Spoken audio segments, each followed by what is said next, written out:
Claire. Yeah, I think, Claire, we can start now. Okay, sounds great. Let me just go ahead and mute everyone except for Sandra and Murzban, of course. So let me just go ahead and do that. And there will be a Q&A at the end, so there will be a chance to ask questions. Okay. Okay, everyone's muted. So welcome everyone. My name's Claire Potter and I'm the events coordinator at New Renaissance Bookshop here in Portland, Oregon. And I just want to welcome all of you and thank you all for being here this morning. And I want to thank Sandra and Murzban for being here with us as well. I'm going to go ahead and introduce Sandra and then she's going to introduce Murzban. And I also want everyone to know that this event is being recorded. So if you don't wish to be on the recording, just turn your camera off. And you can do that at the bottom left corner of your screen. Okay, so I'm going to read Sandra's bio and then I'll turn it over to her. Sandra de Castro Buffington is a global thought leader in social impact entertainment and transformational narratives.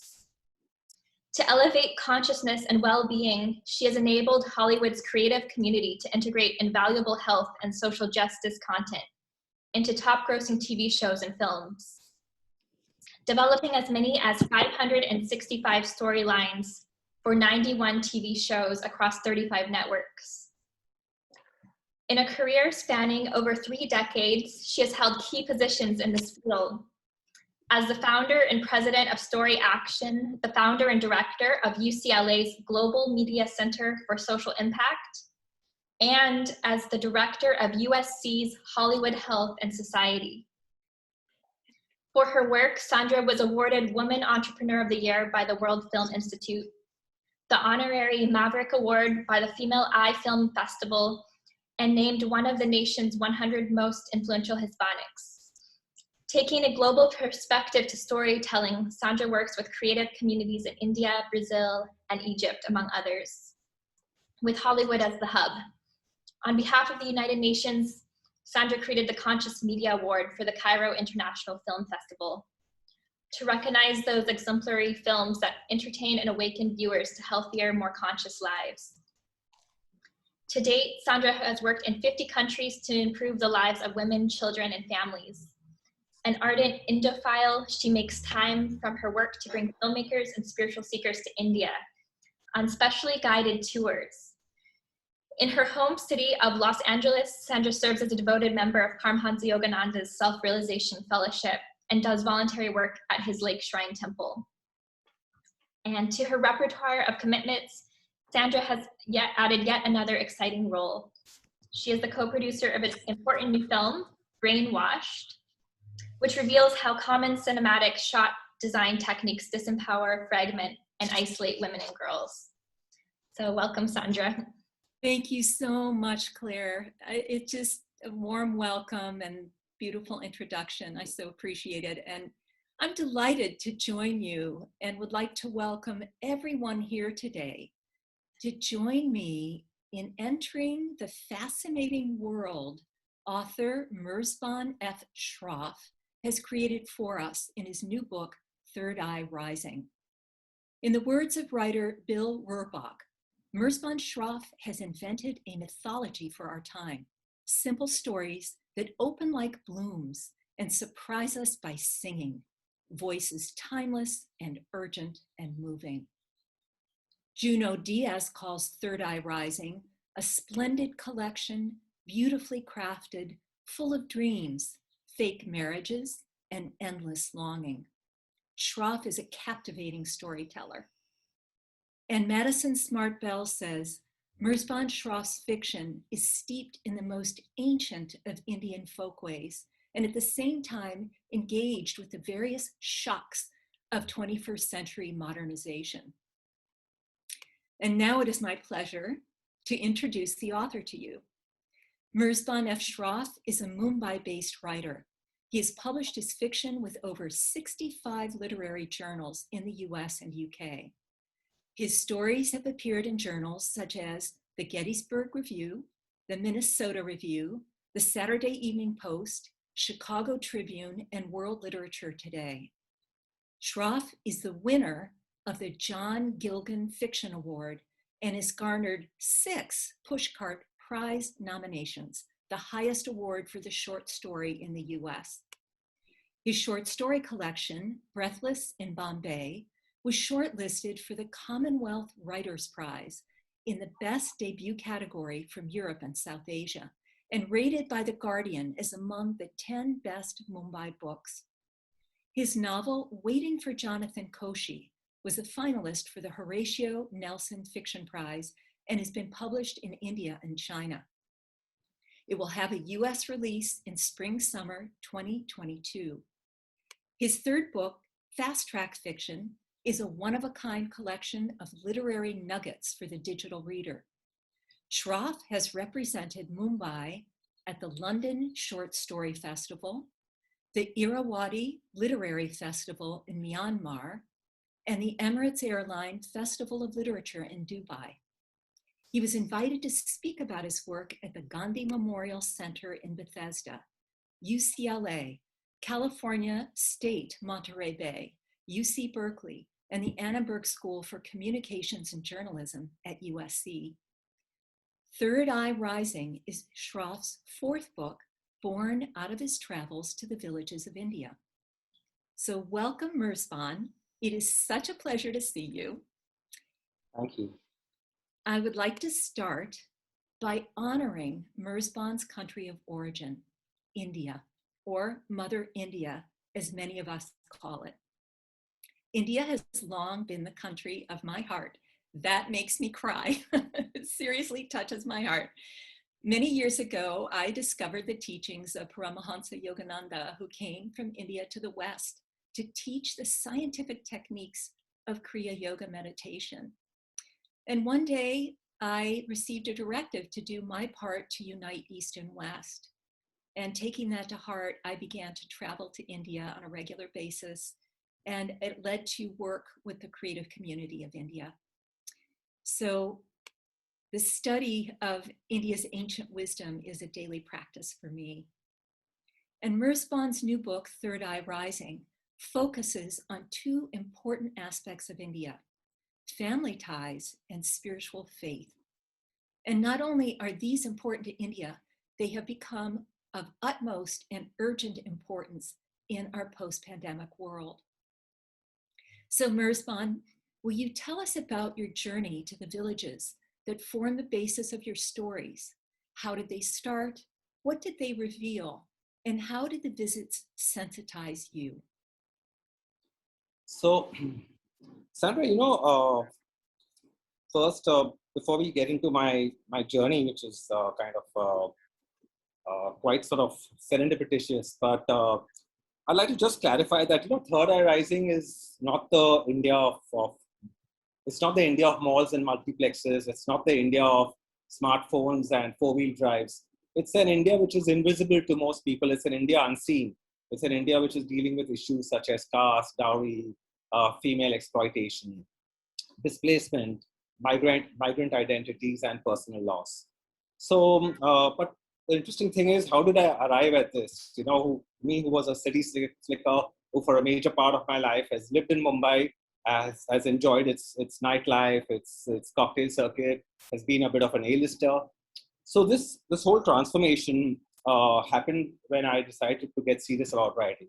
So initially when I started writing, which was in the year 2001, I wrote plot-based stories, for about 2 years. And something I felt wasn't quite working for me, I felt this quiet unease. And then I realized that, if I had to transform my writing, if I had to get more sensitive about my writing, I would have to start transforming myself. And in that, I would have to start going to the villages and understanding how the rural Indian thought, because as a city guy and as a guy who lived all my life in rural India, I had only that kind of a limited picture of India. So what I did was, and this was somewhere in 2003, about 17 years ago, I'd read this wonderful book. So actually 2 things happened. There were 2 triggers. One is that I read how Steinbeck had come to write The Grapes of Wrath. So initially, when Steinbeck wrote The Grapes of Wrath, he wrote it as a satire. And then at some point, he happened to walk into the labor camps and he saw that the scenario was quite different from the way he depicted it. So he went back, he discarded his 3 years of work and he rewrote the book that eventually brought him home to the Pulitzer. So that's one thing which kind of awakened some kind of realization in me and was a kind of a call to conscience. The second thing which happened, the second trigger was I read this marvelous book by Arundhati Roy called The Algebra of Infinite Justice, which actually exposed a lot of rural crimes which were happening in that side of India. So what I did was I started going to the villages and I started studying displacement as an issue. So I went to the site of this large dam, which was the Sardar Sarovar Dam, which was in its making was displacing thousands of families. And there I learned how almost 244 villages had been submerged because they were trying to raise the height of the dam, and 60,000 families had been displaced. Now, to make way for the dam, villagers were evicted by uprooting the water pumps, by demolishing their schools, and by cutting down the trees. And to get compensation, they had to go through brokers and middlemen who would end up taking their pound of flesh from them. I also realized that there were a lot of communities which were not compensated. For example, the government had compensation for landowners, but what about landless laborers? What about fisher folks who live along the banks? What about tradesmen, artisans, forest tribes? So all these people would not get compensation, nor would they get land. And it was left to them to sort of find their own ways of survival, and they would come to the city, and then they would in turn become slum dwellers, or they would become payment dwellers. And then I realized that how do you expect them to feel any onus for an environment which they've been forced into? Because with displacement, what happens is that you destroy a whole ecosystem. In a village, everything is collaborative, everything is community-based, whether it's a wedding, it's a festival, or the building of a house, So when you house these people, you're breaking up a whole ecosystem. And sometimes displacement forces these people from one state to another, a state with a completely different language, culture, traditions, so it's like being shunted out of your home and being sent off to a different country where you can barely speak the language, So when I kind of realized that, I got sensitive to something called man-made poverty, which was displacement. And then I started getting fascinated with this whole aspect of poverty. And I realized that in a country like India, you have very many faces of poverty. So you have caste-based poverty, you have literacy-based poverty, you have unemployment-based poverty, you have environmental or geographic poverty, and you have disaster-based poverty, and you have displacement-based poverty. So it's really quite a conundrum, So this was one of the things which deeply sensitized me. Also, when I, much like our indigenous tribes in the US, I found that a lot of the tribals were very happy being where they were. Because they said we get everything we need from nature. So nature as provider, nature as parent, They said we get our food, our firewood, our fodder, even the bamboo that builds our homes, our medicinal herbs, we get everything from the forest, and we get our fish from the river. So we don't need to be in the city really. So it was almost like a cashless civilization, which was suddenly being, shunted out and forced into a cash-driven society, which was traumatic for them, So when I started seeing all this and I started making these trips, I naturally started getting sensitized. And you could say I went there looking for a story, and I came back with a completely different sensibility. So I think that was my sensitization process. And then I realized that this is where I think I'm happiest, when I'm out there researching stories, understanding where people are coming from. And at regular intervals, I would make trips to the villages, So I went to Madhya Pradesh, I went to the villages in Gujarat, I went to the Satpuras in the mountain villages in Maharashtra.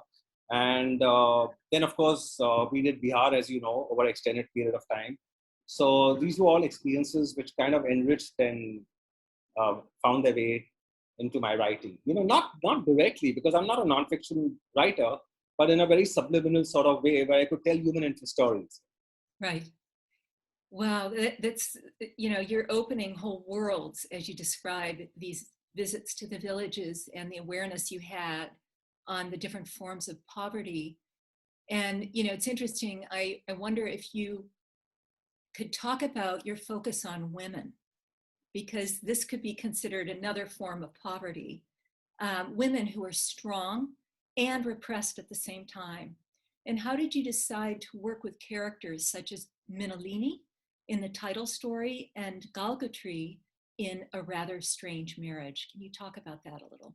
It's very interesting to touch upon both these women, because actually they are my favorite female characters in Third Eye Rising. Sandra was dealing with a very peculiar challenge when trying to depict rural women.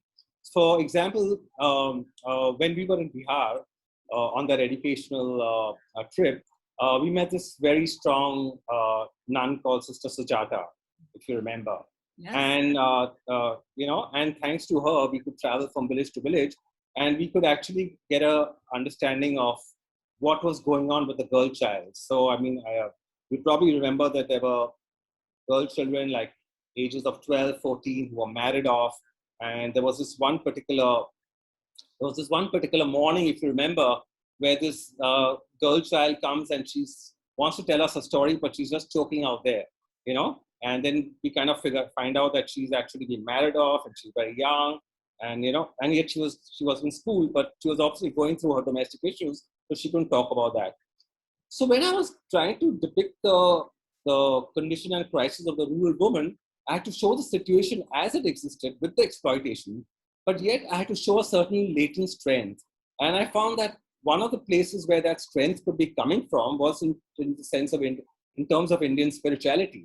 Mm-hmm. So, for example, a lot of times people wonder, especially in the West, as to why do we have this kind of accent on deities, or why do we have this accent on festivals? Why do we need these kind of overt symbols in India?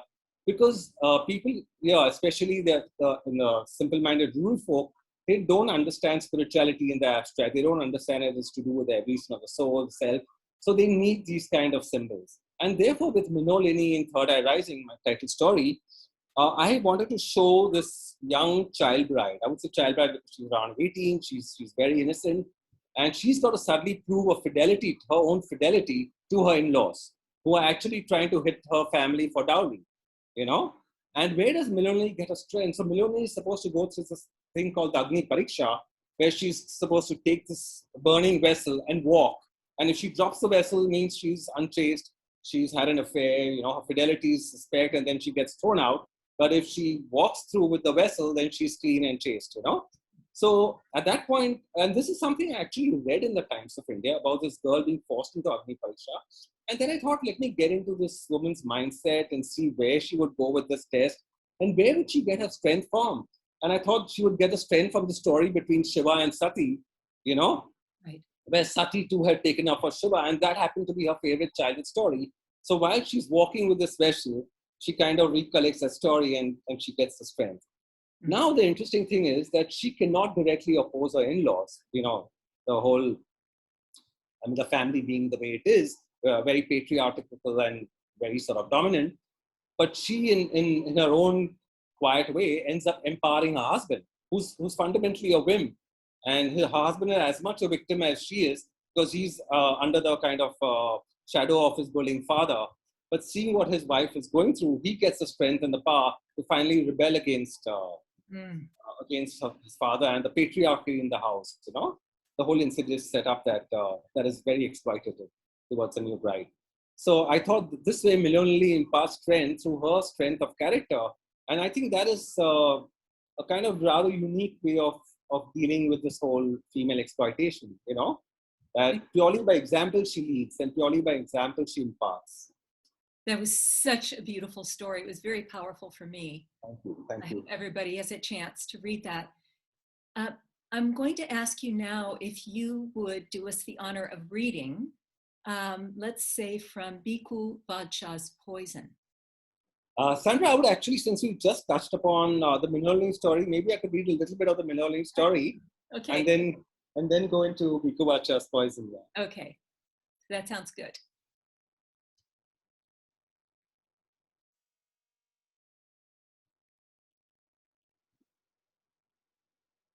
Okay, so here we have Minolini is this child bride who's she's just been coerced into taking this fidelity test, And she's gone through it. Her sister-in-laws, that's her husband's sisters, were all waiting for her to trip and break the vessel, and they had stones ready in their hand. But Millionlees managed to kind of overpower that. And so her father-in-law is called Rajinder Bijli, and her husband is called Satinder Bijli. So with that, I'm just going to take you through a small excerpt. Satinder Bijli did not see Minolinee for the rest of the evening. He was expected to mix with the guest. He was expected to play the proud husband and the dutiful host. There was music and dancing and snacks with cold drinks and ice cream. A flautist blew at his flute. The sound tore through Satinder's heart. His mind kept returning to his wife. He felt an emotion he had never felt before, a warm glow of admiration, of respect. He also felt the heat of shame, and under this burden, he brooded and entered a private hell. What right had his father to laugh so heartily, he thought? What right did his mother and sisters have to feel so proud? They were the ones who had accused Minolinee. They were the ones guilty. But did their faces reflect that? No. Did anyone bring that up? No. Did anyone rush to Minolinee, hold her, comfort her, apologize for misjudging her? No, no, no. Look at the purity of our blood, his mother was saying now. If only some rich boys would realize that. And his sisters would look away demurely, shyly. Oh, how this made Satinder's blood boil. Later, when he crawled into bed beside Minolinee, he made no effort to comfort her. How could he? What could he say? What hope could he give her that things would improve? He turned his back to her while she trembled with fever and pain. She had covered herself with a blanket, and her eyes, gray dots in the dark, were fixed to the ceiling. She stayed that way for a long time, he longer. Next morning, he was up before the rest. He slipped out to the bazaar, where he bought a big bunch of neem leaves. He'd heard about the benefits of neem, heard that it could heal.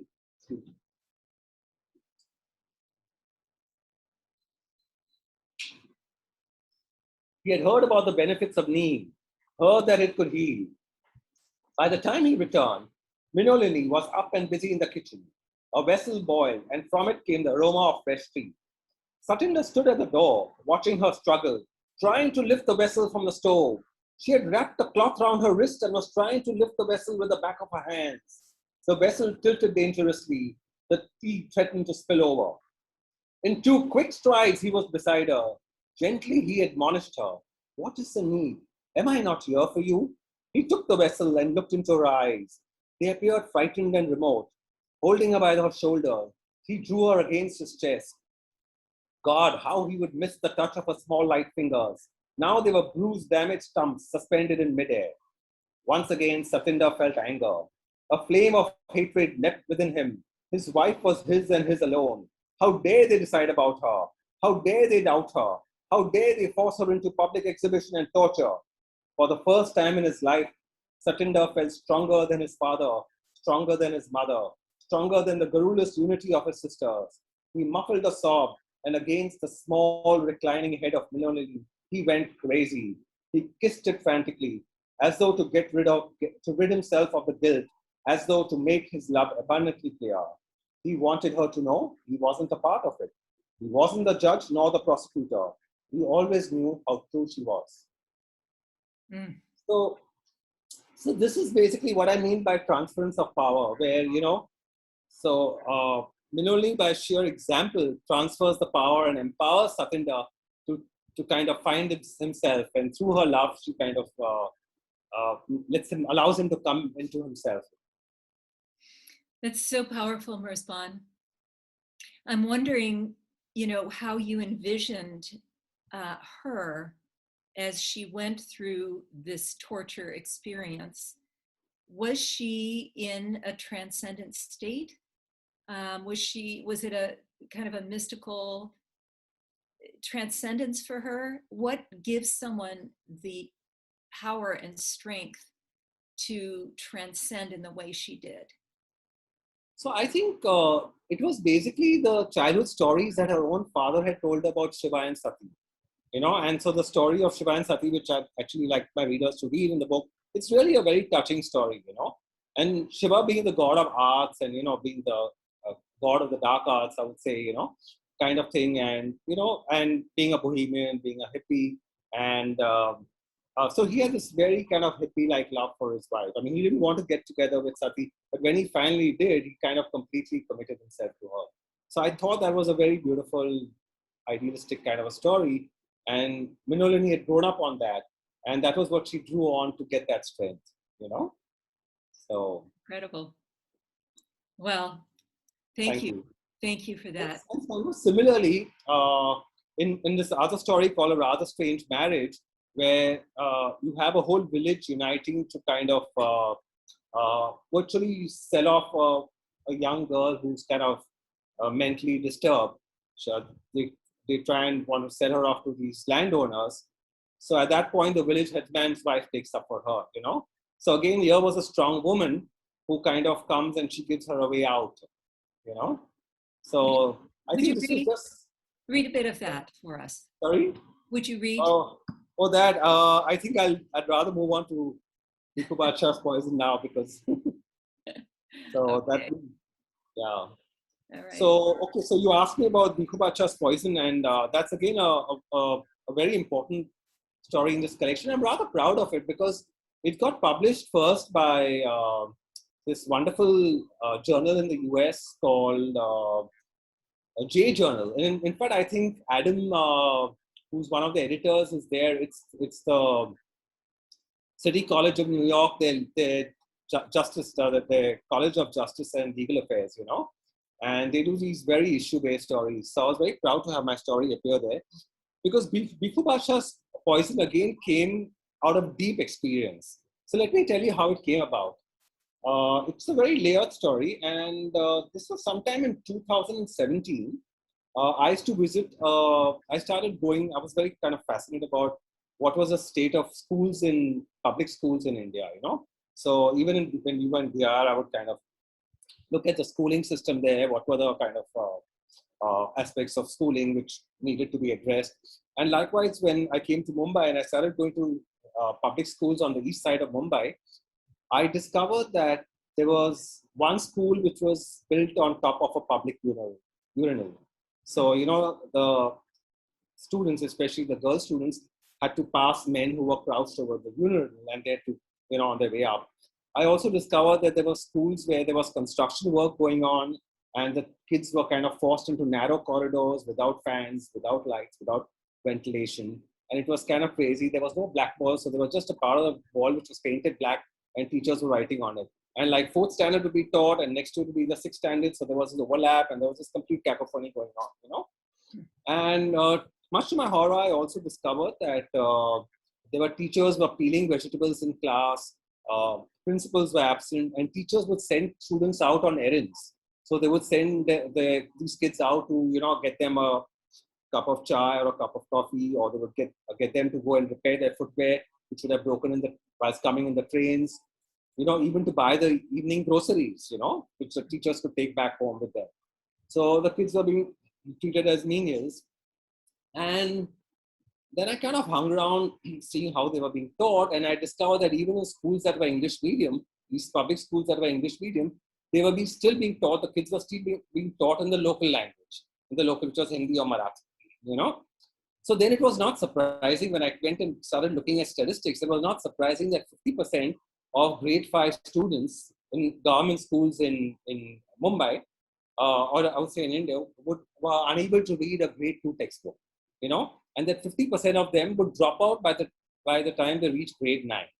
Now, why they would drop out by the time they reached grade 9 was very interesting, because till grade 8, there were no exams, so they were passed automatically, But the minute they were confronted with the fear of evaluation, these kids were insecure, so they would drop out, And this is exactly one of India's biggest problems, that India faces what I call a veritable dropout epidemic, with 85% students dropping out before they reach grade 12, And then at this point, I kind of found that this UNICEF report made a lot of sense, which said that India has the highest number of child laborers in the world, something like 12.15 million child laborers under the age of 40, So the dots were all adding up.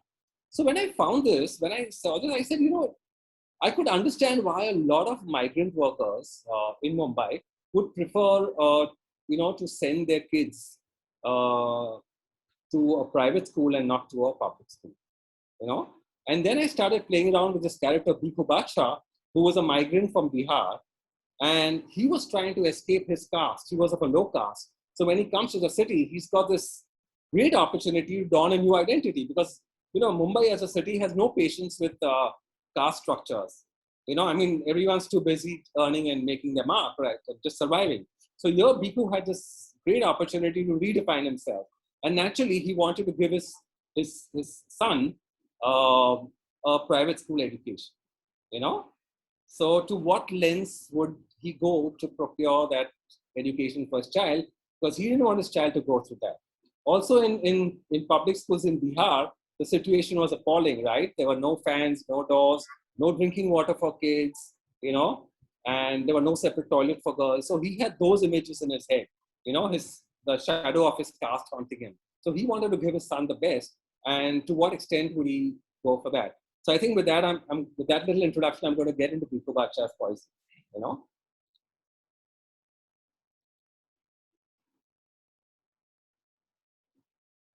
In the month of June 2013, a peon in my office, Bhikkhu Bacha, approached me for a loan of 10,000 rupees, saying he would return it from his next few months' salaries. I asked him why he needed the money, to which he said, "What to tell you, sir, how to hide it from you? I'm ashamed to say, but the truth is I have to hire a wife, a professional wife." I knew Bhikkhu Bacha was married, so I looked at him with suspicion. But solemnly he continued, "You see, sir, my son has been called to the school for admission.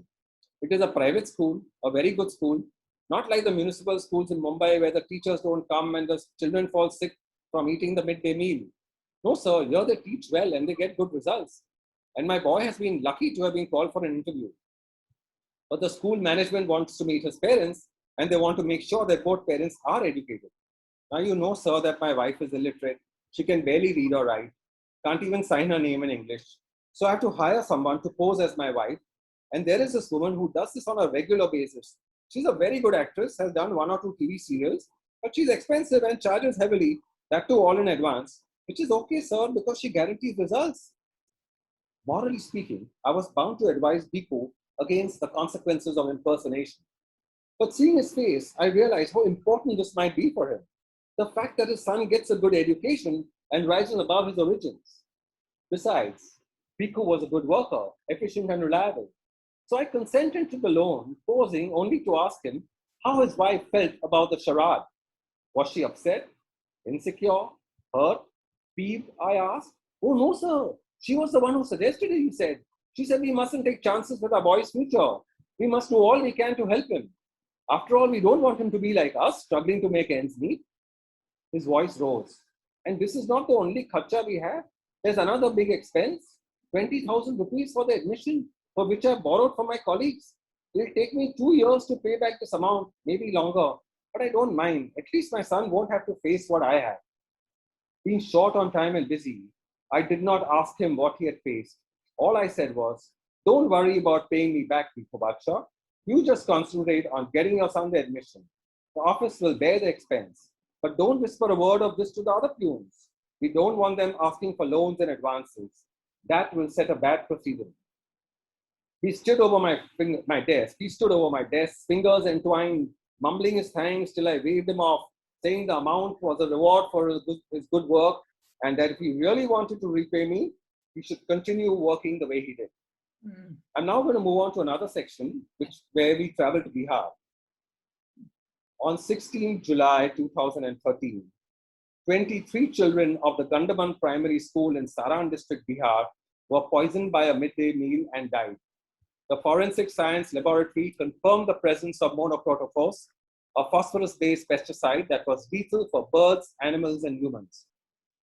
The pesticide was found in the oil and the mix of rice and soybean curry in a quantity that was 5 times in excess of the amount used normally in pest control.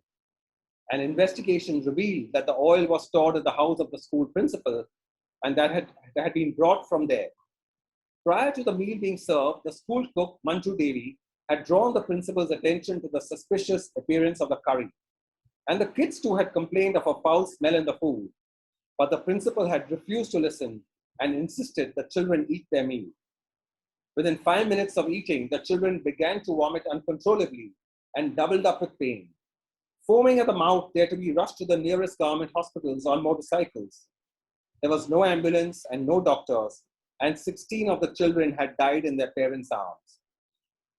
The newspapers in Mumbai tracked this news for 3 days, after which, nothing.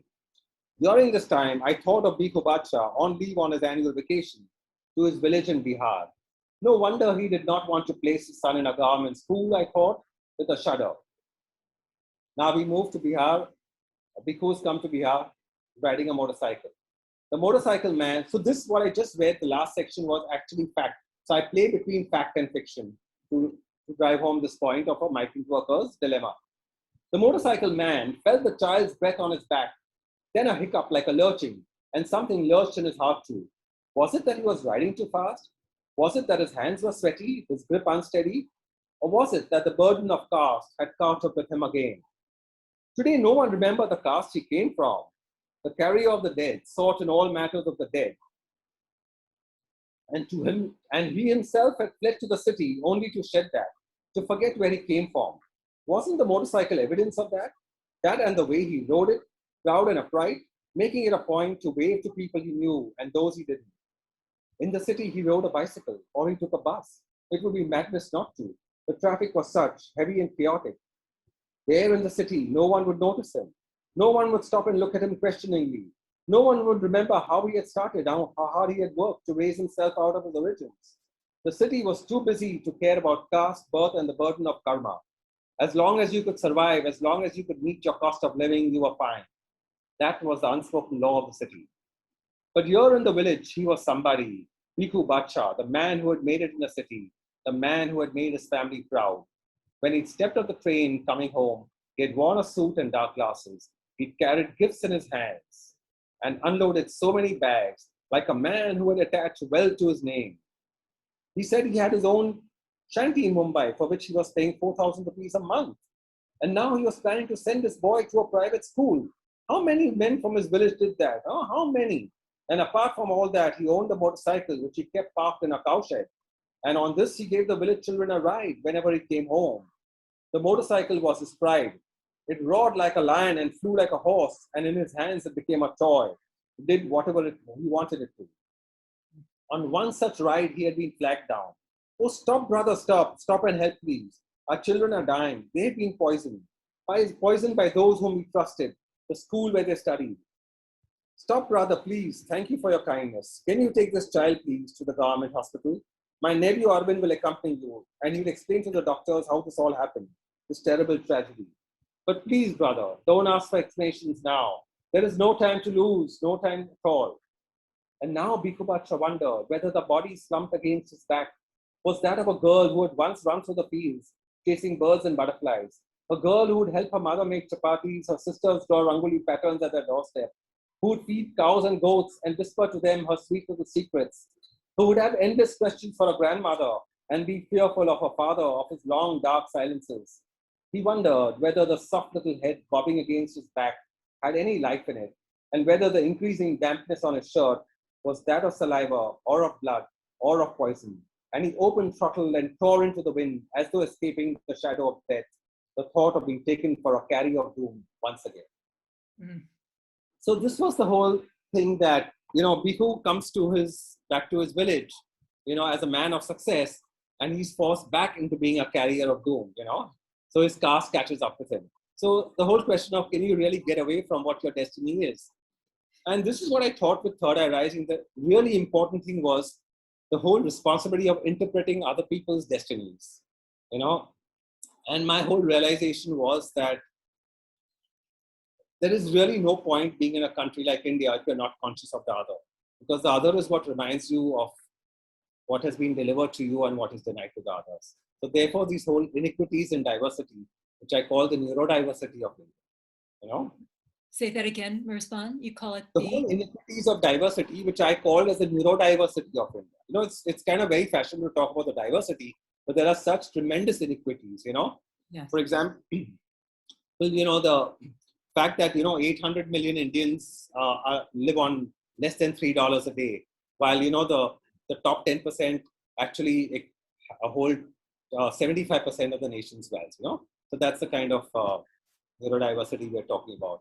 Or even in Mumbai, we have this place called the India Bulls Finance Center, which if you take the collective turnover of that building, it would probably exceed our education and defense budget.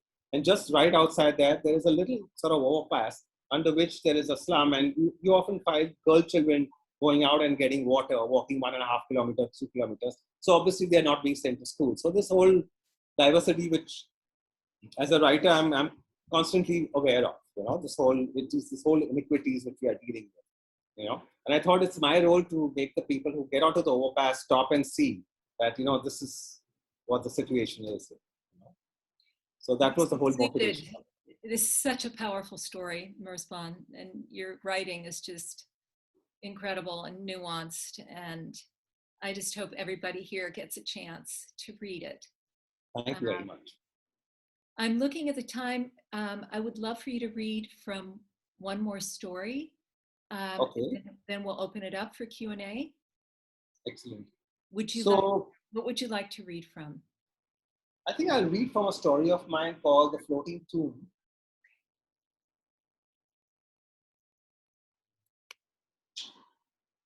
Claire, how are we doing for time? Do I have time to read one more story? Oh, sure, yes. Oh, great. Okay, let's go. What is our cutoff time, Claire? The Zoom event's scheduled to end at 1, but we can end before then. Yeah. Good. We have time. Excellent. Yeah. Okay. Okay, so this is, I think I'm going to read from a story called A Matter of Misfortune. This is a story about two childhood friends who kind of grew up from the same mundane origins. They're both sort of very middle class, share a lot of dreams, aspirations. And then one gets on to becoming a corporate success and he tends to forget his origins. And the other is a writer who's kind of retained something of a sensibility. And they meet after years and they're having this evening where they kind of get into a discussion on their worldviews. And I think this would kind of have a bearing on the whole displacement issue, which I spoke about. So it starts saying, don't educate, amputate has always been the Indian way, I think, as Amit takes a turn. Amit is his corporate success, That's how the country was run during the emergency. And that's how tribals were being displaced from their roots even today to make way for large dams so that water, power, and prosperity could be diverted to corporates. And the real sons of the soil, the tribals, would take their ambitions elsewhere to cities and slums where they would usurp places not their own. And they would feel fine about it because that is exactly what someone had done to them. Taken away their fields, their huts, their livelihoods, their history, all in the name of progress. I told Amit this when he asked me what my worldview was, what were the issues that bothered me as a writer. We were back from our drive and had settled in chairs on his lawns. Lights twinkled in bungalows. Shaded by trees, the neighborhood was silent. So what are you saying? Asked Amit, leaning over a coal fire he had begun. The nip had arrived and the sky was fluorescent with stars. There should be no progress, no development. The villagers should remain as they are, untouched and steeped in ignorance. That's not the point, I said. There are fairer ways to approach development. It cannot be urban-centric, that's for sure. It has to respect the tiller and his way of life. We can't displace him for our own selfish ends. We have to respect his concept of existence. Which is what? Asked Amit. With a poker, he lifted some coals and placed them near the ones that were aflame. Then leaning the poker against the side of the oven, he rubbed his palms. Which is a cashless society. A society that knows no corruption, no greed, only interdependence and contentment. A society that gets its food from the river, its shelter from the forest, its sustenance from the land it works on. So you are saying let them stay that way? Let them remain in their original primitive form?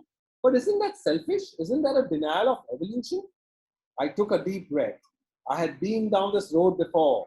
I knew almost every nook and corner, every turn and curve, and could see the bumps a mile away. So what is civilization, I asked, reaching for the poker and prodding some coals that were not yet aflame. How, in your words, would you define it? Amit thought for a while. then said slowly, progress, development, needs processing, wish fulfillment. His face was flushed. I could picture him in boardrooms, making a pitch to his American bosses, and at management campuses, selling the big global dream to candidates. I looked at the woman. Sharda was silent. Fiona was anxious. So Sharda was the wife of Amit, and Fiona was the wife of the writer. No specifics, I insisted. Give me specifics, now, in working terms. I don't follow you, Gussie. Civilization is civilization. What kind of definition are you looking for?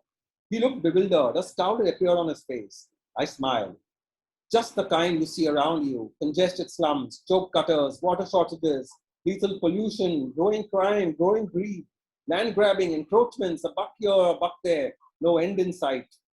A cesspool underneath, a storm overhead, and all of us in the thick of it with our blinkers on. But that is so fatalistic, I cried Sharda. She sounded agitated, left out on her own turf. But you will agree, these are the problems of growing cities, I said, ignoring Sharda and looking Amit straight in the eye. Yes, yes, but that doesn't take away the importance of cities. And they are trying to find solutions, I'm sure. A cold gust of wind appeared and scattered some sparks which landed on our clothes. We brushed at them furiously till they died out. You see the nexus, I said? Rural population pushed towards urban, urban boiling over and claiming some rural land. That's your civilization, designed to favor the few at the expense of many. And you are the pawn, not realizing that you're being shafted in the name of progress. That's warped and short-sighted, Sir Amit. Now you're saying that cities shouldn't expand, that there is a conspiracy at work, a planned destruction. No, it is you who are crazy for not seeing, not admitting, I said. I was enjoying myself greatly. For if he could advocate big cars, big salaries, expensive maids, overseas travel, and overseas posting, then surely I could speak up for those who I thought should inherit the earth. So this is a kind of conflict, and on this one night, the entire friendship just collapses because they have different worldviews, and it's just completely divergent. And so in this story, my point is that it's not that I'm saying that one is averse to economic development, but no concept of economic development should override the concept of human development. I think we need to look at HDI, Human Development Index, first before we start looking at economic development. The two are kind of paramount. Well, this kind of polarization is quite relevant to the US today, as you know. So I think it's an ancient story that becomes a very current story. Murzban, I'm wondering if you would be willing to talk a little bit about your personal journey and how that has impacted you as a writer. I know that you have had a practice of meditation, and I'm wondering how that might inform your work or affect your work. So I think, Sandra, fundamentally, I think I've always had a very meditative nature, So, I mean, at one level, I'm kind of gregarious, I'm interested in people. On another level, I'm very introspective. And I think writing is a lot like meditation. The deeper you go, the more it reveals. So for me to make that journey, and to kind of relate to my character. So I'm basically a very character-driven writer. So I usually work with a character and an issue. And maybe I have a premise, which I want to address at the end, But it helps me to unravel a lot of the thought process of my own character and journey with characters which are even exist outside my milieu. I think meditation kind of gives you that strength and that ability to kind of push inward and unravel the onion, so to say. Fascinating. Well, I know we have other stories that we could read from, but I'm wondering if we could open it up right now and take a few questions. I think let's do that, yes. Shall we? And then we can go back. Do we have anyone? I'm going to put on the participant list. If you would like to either raise your hand physically, we're not a huge group, I can see you all, or if you'd like to raise your hand under reactions, please do, and we'd love to hear your questions or comments.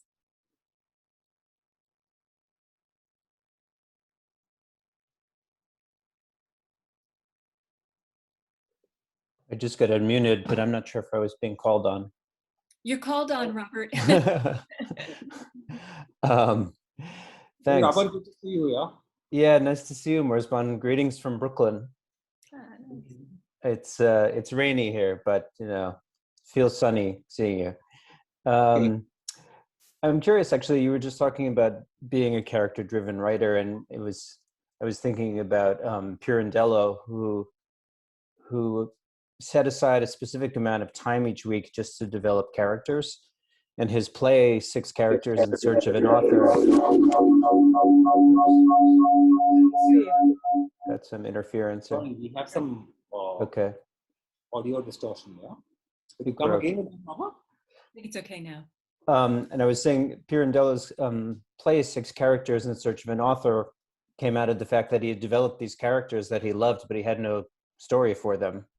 And so he wasn't sure like what to do with them. And I guess I'm curious for you, what your actual process is, whether I know you have specific topics that you want to look at, but do the characters kind of come first? Does the story come first? Do they all develop organically, or is it really hard to kind of parse it?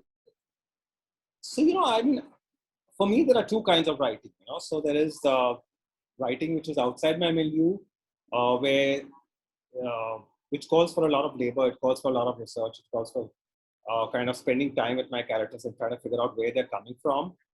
And there's what I call come home writing, where I mine into experiences in my own life, And now being in a country like India, we have the benefit of a whole lot of characters which one could explore, And Yeah. to me, it almost always comes simultaneously. The character and an issue almost always comes simultaneously. Now, in the first story in Third Eye Rising, there is this character, this kite maker, Baba Hanush. So there was no real issue I wanted to address as such. It was more that I just had this striking visual image of a character, this kite maker who's a singing, dancing character. And he's actually kind of internalized his own private personal grief. And he's got to kind of work that out by trying to save this little boy who's in self-imposed exile, So sometimes, so I think there is a mix of both. There is like I'm writing outside my milieu because I'm trying to tackle this whole thing about this kite flying festival and its significance to Indians and, especially to children. At the same time, I'm trying to address this whole thing about this kite maker working out his personal story. So sometimes it almost comes simultaneously, It's kind of a very visual image, and then I kind of journey with that, And sometimes things just bug me for a long time, I mean, I know when I start feeling this little flicker in me that, this is an issue I got to address, or I see some kind of duplicity. For example, in my third book, Fast Track Fiction, which we read out last time and we met in California. So there, my whole subject was duplicity, and that is more obviously mining into my own personal life and, seeing the kind of experiences that are happening around me, So, but it almost always comes to me simultaneously. And then there is this very restless kind of unease, and you know that you're going to get behind it. And sometimes I let things just marinate for 6 months to a year, It's just the longer it takes to cook, the tastier kind of thing.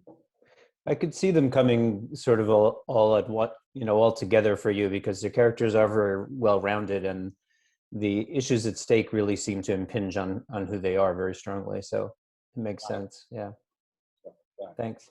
And it's like, I go by that old James Wood saying, James Wood had a very interesting thing. He says, characters are sites of human energy, teeming with a blazing in our life. So they must either scorch the world with their actions or be scorched by it. So I kind of, that's my little litmus test for my characters, It's great. I'd like to read this comment from Moazzam.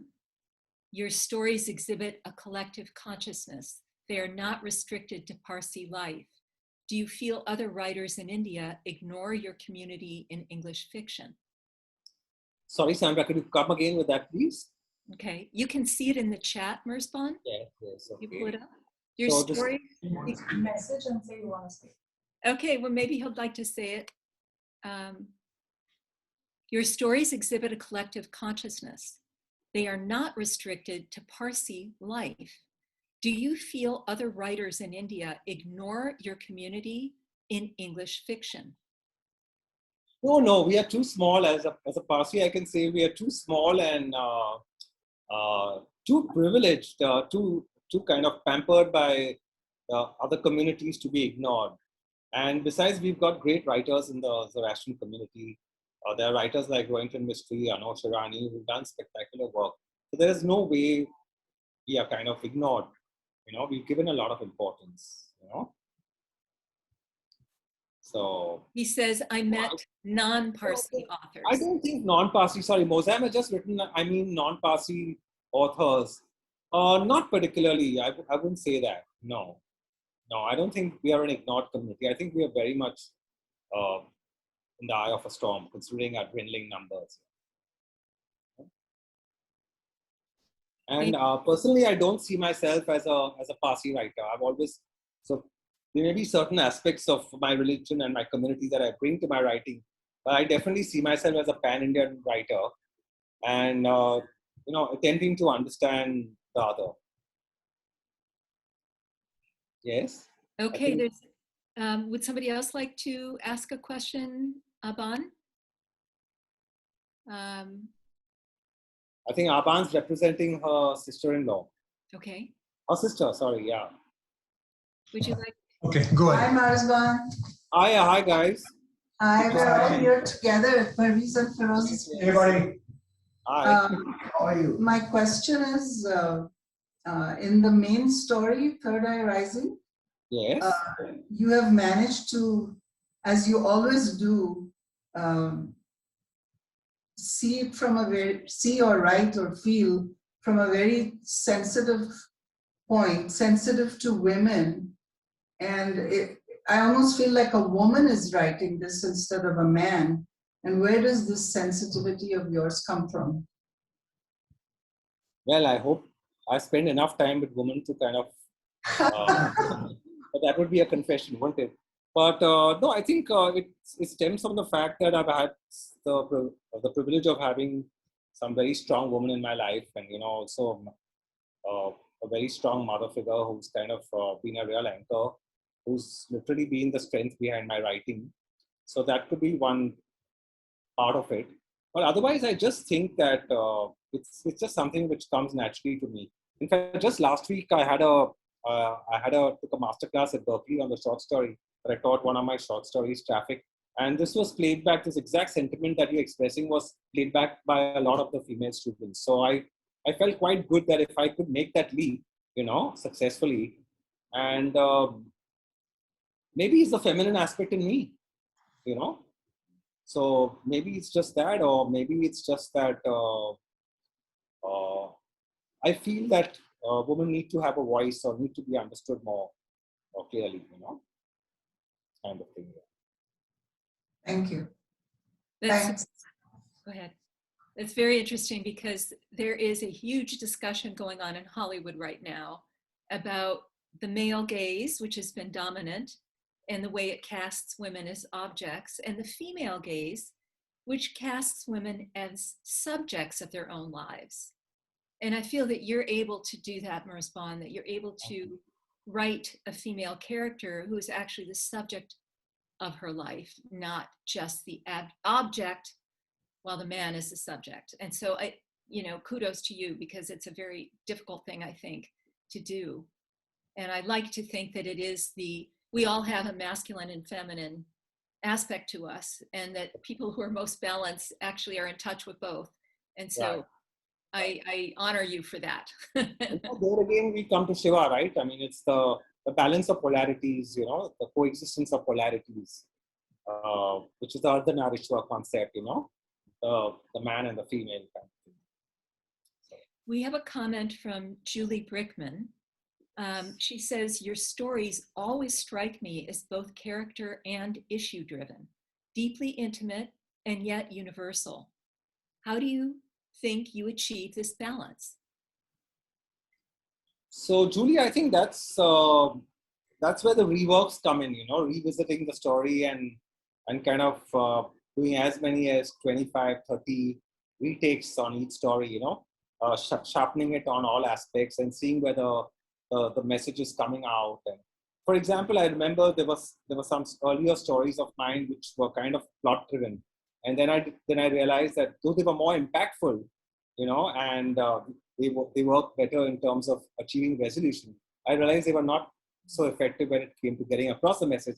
So I would shift from plot based to thought based, you know. So I think it's a lot to do with revision and going back, and also a bit of distancing from your work, you know, giving it that 1 month or 2 months and going back to it and reworking it. Thank you. That's a wonderful comment and observation and answer. And there's a lot of research around the impact of storytelling. And in the social science literature, there is a term which is transportation. And the stories that are most compelling transport us from where we are when we first enter the story, along a continuum to a new place.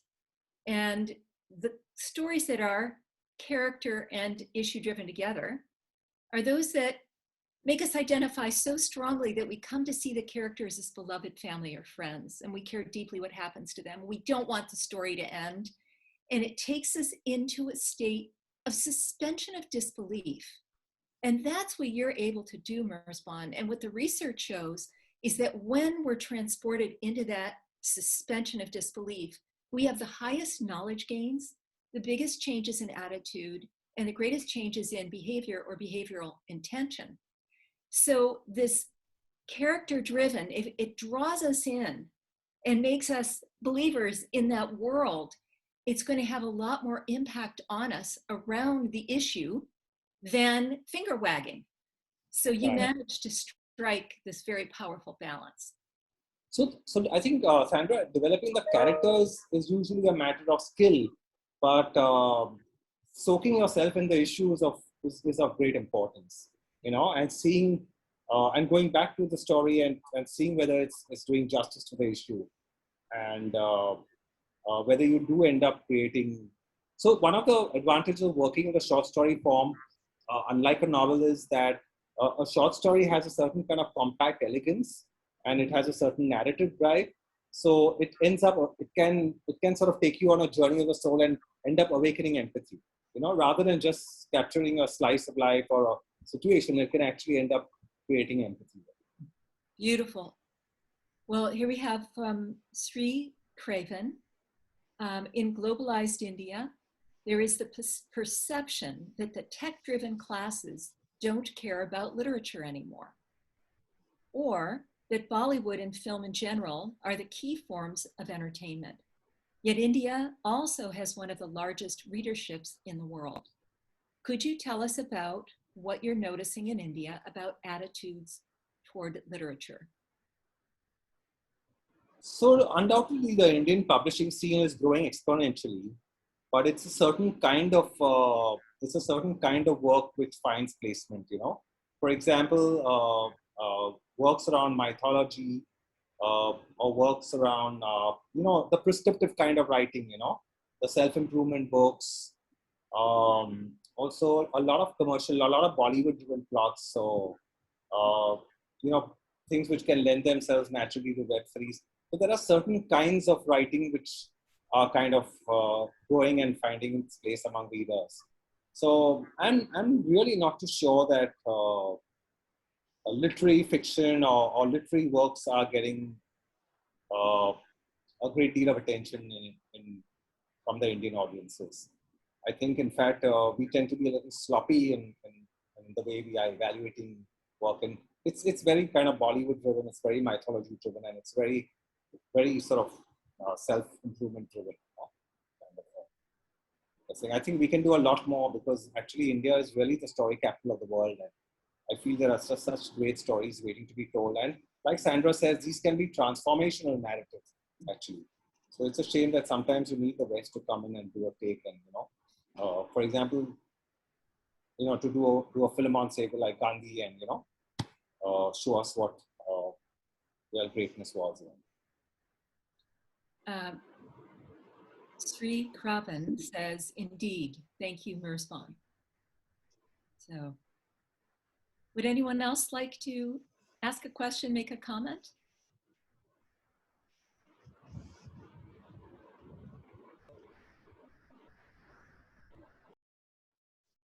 I never mind a pause.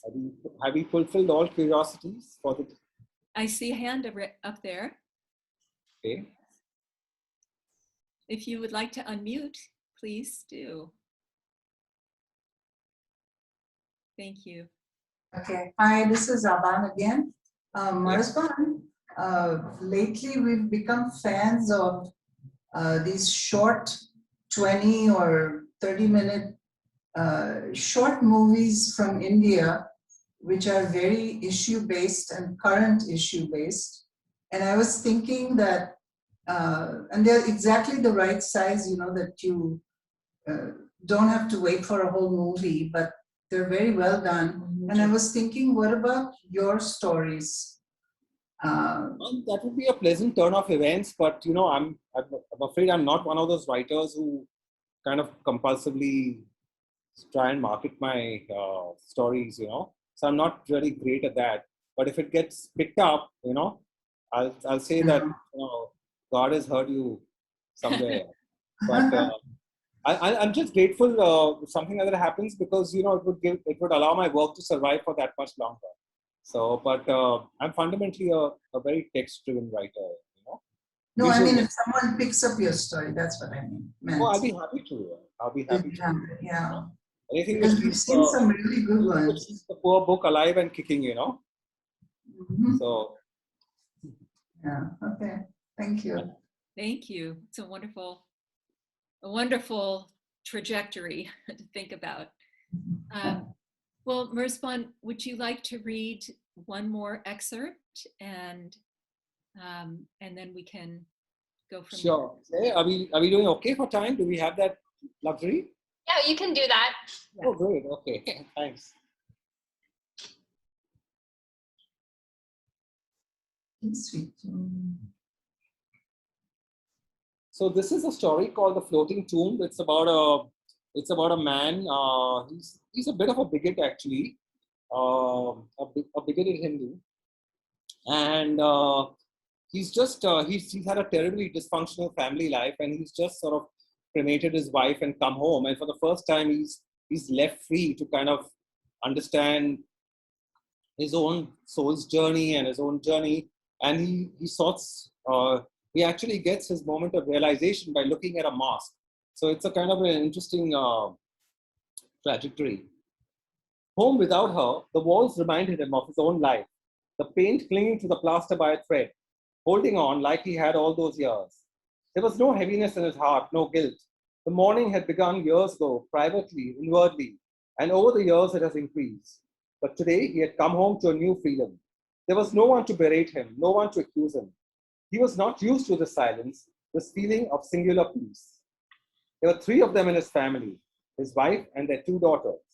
He would watch them while they fought for the television, its remote control and its soaps. The soaps raised some serious questions. Who would succeed in eliminating whom? Who would inherit the family business? Who would get to keep the husband, wife, mistress, or the faithful ex? As if there was not enough tension within their walls that they should bring other dramas home, right into their living room, a medley of histrionics, furious, quirky, and so predictable that you could be mouthing the script and shedding IQ points without knowing it. While they watched their soaps, he'd be tempted to ask, could he switch to the cricket match, please? India was batting, and by the looks of it, they were going to drub out Pakistan. He badly wanted the Pakis to lose. He wanted to see them eliminated from the series. He wanted to see them head back home, crushed, annihilated, and destroyed.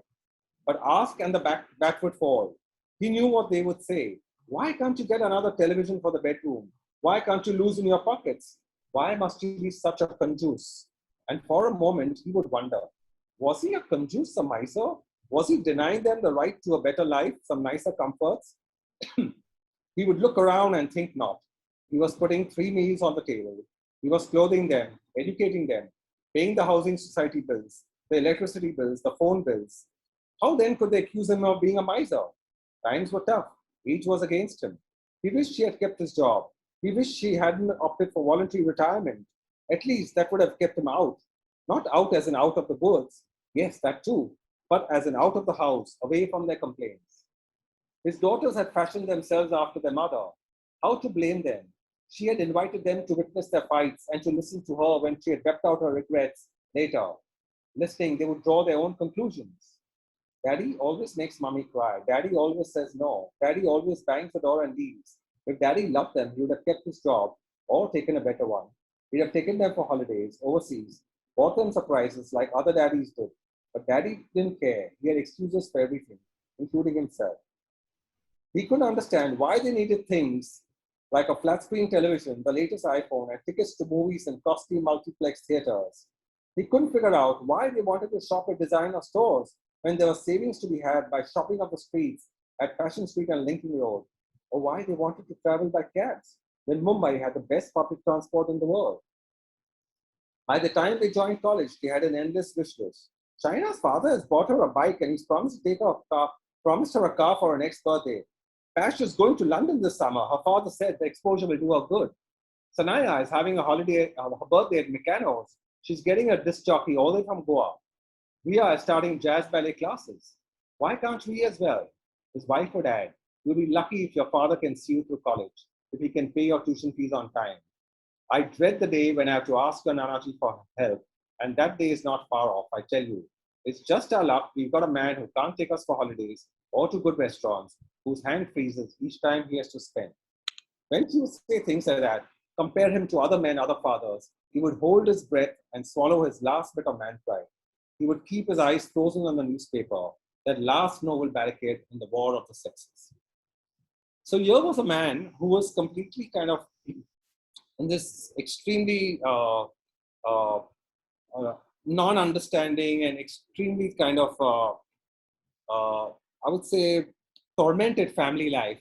And his wife has not allowed him to get close to his daughters. And now that he's cremated and come, he decides that he's going to try and win his daughter's affection back. And the irony is that his whole realization, his whole cycle of realization comes from looking at a mosque and just seeing pilgrims head towards a mosque. So I wanted to explore this whole thing about, it's something what one of our sages, Swami Vivekananda, said, the only equality we all have in life is a right to self-realization. And that's what I wanted to explore. That's so beautiful, Murzban. I think maybe that would be the perfect place to close. And I would like to thank you for sharing your incredible work. And I hope that our viewers will all treat yourselves to a copy of Third Eye Rising. It's just an incredible read. Thank you very much. Thank you, Sandra.